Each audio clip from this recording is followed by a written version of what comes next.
आपके लड़के की कुंडली में मंगल बड़ा ही अशुभ प्रभाव दे रहा है और साथ ही शनि की नीच दृष्टि वैवाहिक सुख को पूर्ण रूप से प्रभावित कर रही है। अब क्या बोलूं, ये कुंडली तो दुर्योगों से भरी पड़ी है। इस वक्त इसका विवाह ना ही करें तो बेहतर होगा। तभी राजू के पिताजी कहते हैं, ऐसा ना कहिए पंडित जी, बड़ी मुश्किल से रिश्ता आया है, वरना इस नालायक को कौन अपनी लड़की देने वाला है। अब बस आपका ही सहारा है, कोई तो उपाय निकालिए। फिर काफी सोच विचार करने के बाद पंडित जी एक उपाय निकालते हैं। फिर पंडित जी बताते हैं कि राजू की शादी पहले गांव के बाहर जो पुराना पीपल का बड़ा पेड़ है उस पेड़ के साथ करनी होगी और उसके बाद देविका के साथ उसका विवाह किया जा सकता है। फिर राजू और देविका के परिवार वाले पहले राजू की शादी उस पीपल के पेड़ के साथ कर देते हैं और बाद में देविका के साथ। लेकिन उस पीपल के पेड़ के ऊपर रहने वाली चुड़ैल बहुत खुश हो जाती है और वो समझती है कि राजू और उसकी शादी हो चुकी है। फिर वो देविका के शरीर में प्रवेश कर लेती है और राजू के साथ रहने लगती है। फिर एक दिन राजू की माँ उसे ताना मारते हुए कहती है, अरे निखट्टू, कब तक घर में बैठा मुफ्त की रोटियां तोड़ेगा? अब तो तेरी शादी हो गई है, कुछ तो शर्म कर। क्या माँ, सुबह सुबह फिर से तुम्हारा भाषण शुरू हो गया। तुम चिंता मत करो, मैं जल्द ही खुद का व्यापार शुरू करने वाला हूँ। अरे बेटा, तू किसे बेवकूफ बना रहा है, मुझे या अपने आप को? पिछले 5 सालों से यही सुनते आ रही हूँ। बस बहुत हो गया, मैं कुछ नहीं जानती।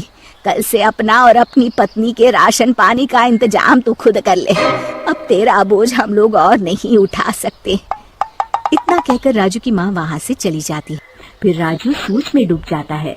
तभी देविका उससे कहती है, सुनिए जी, आप चिंता मत करिए, आपको कहीं काम करने जाने की जरूरत नहीं है, आप बस मेरे पास रहिए। अरे भाग्यवान, अगर कमाने नहीं जाऊंगा तो अपना गुजारा कैसे होगा? तुमने सुना नहीं माँ क्या कह के गई है? अभी आप बेफिक्र होकर सो जाइए, मेरे पास एक जादुई पोटली है। फिर देविका उसे एक लाल रंग की पोटली दिखाती है। आपको जितने पैसे चाहिए उतने ही पैसे इस पोटली में हर सुबह आपको मिल जाया करेंगे। बस ये राज हम दोनों के बीच रहना चाहिए। राजू अपनी पत्नी की बात सुनकर बड़ा खुश हो जाता है और आराम से सो जाता है। फिर अगली सुबह जब राजू की आंख खुलती है, वो ये देखकर हैरान हो जाता है कि उस पोटली में सच में पैसे हैं। फिर यही रोज की बात हो जाती है। अब राजू सारा दिन मजे से घर में आराम करता। एक दिन राजू देविका से कहता है, अरे वाह, हमारे पास अब किसी चीज की कमी नहीं है। बस एक बार ये जादू की पोटली हमें इतने पैसे दे दे कि हम अपने इस पुराने और छोटे घर को तुड़वाकर एक नया मकान बनवा लें। तभी देविका राजू से कहती है, अब चिंता मत करिए जी, मुझे पूरा यकीन है कल ये जादू की पोटली आपको इतने पैसे जरूर दे देगी कि आप एक नया मकान बनवा सके।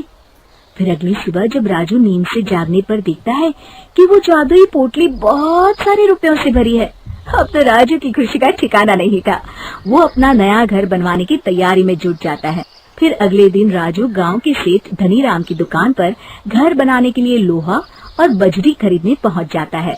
और फिर सारा सामान खरीदने के बाद राजू सेठ धनीराम को नोटों का एक बंडल देता है। धनीराम तुरंत अपने नोटों के बंडल को पहचान लेता है और राजू से कहता है, अरे ये तो मेरे ही पैसे हैं जो कल रात मेरे घर से चोरी हो गए थे। राजू धनीराम की चोरी वाली बात सुनकर हक्का बक्का रह जाता है। वाह भाई, तू तो कमाल का चोर निकला। मेरे पैसों से मेरी ही दुकान पर सामान खरीदने आया है। देख, मैं तुझे माफ कर दूंगा। चुपचाप मेरे सारे पैसे लौटा दे, वरना मुझे दूसरा रास्ता अपनाना पड़ेगा। राजू धनीराम की धमकी से बुरी तरह डर जाता है और धनीराम के सारे पैसे उसे लौटा देता है और उससे माफी मांगकर वहाँ से चला जाता है। घर आने के बाद राजू सच्चाई का पता लगाने के लिए रात को सोने का नाटक करता है। फिर आधी रात के बाद वो देखता है कि देविका अचानक एक डरावनी चुड़ैल में बदल गई है और वो घर के बाहर चली जाती है। तब राजू उसका ये रूप देखकर घबरा जाता है। वो समझ जाता है कि उसकी पत्नी के अंदर एक चुड़ैल का वास है।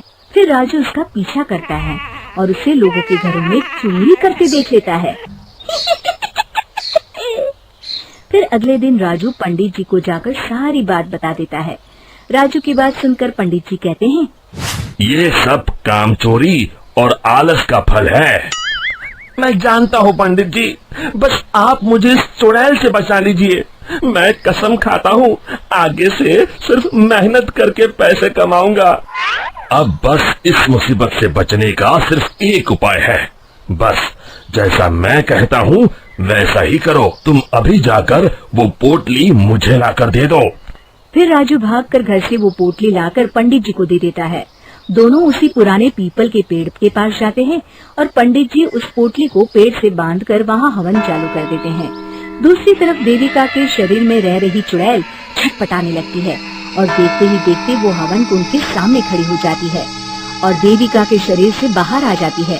फिर पंडित जी से कहती हैं, मैं इतनी आसानी से राजू का पीछा नहीं छोड़ने वाली। मैं तुझे आखिरी मौका दे रहा हूँ।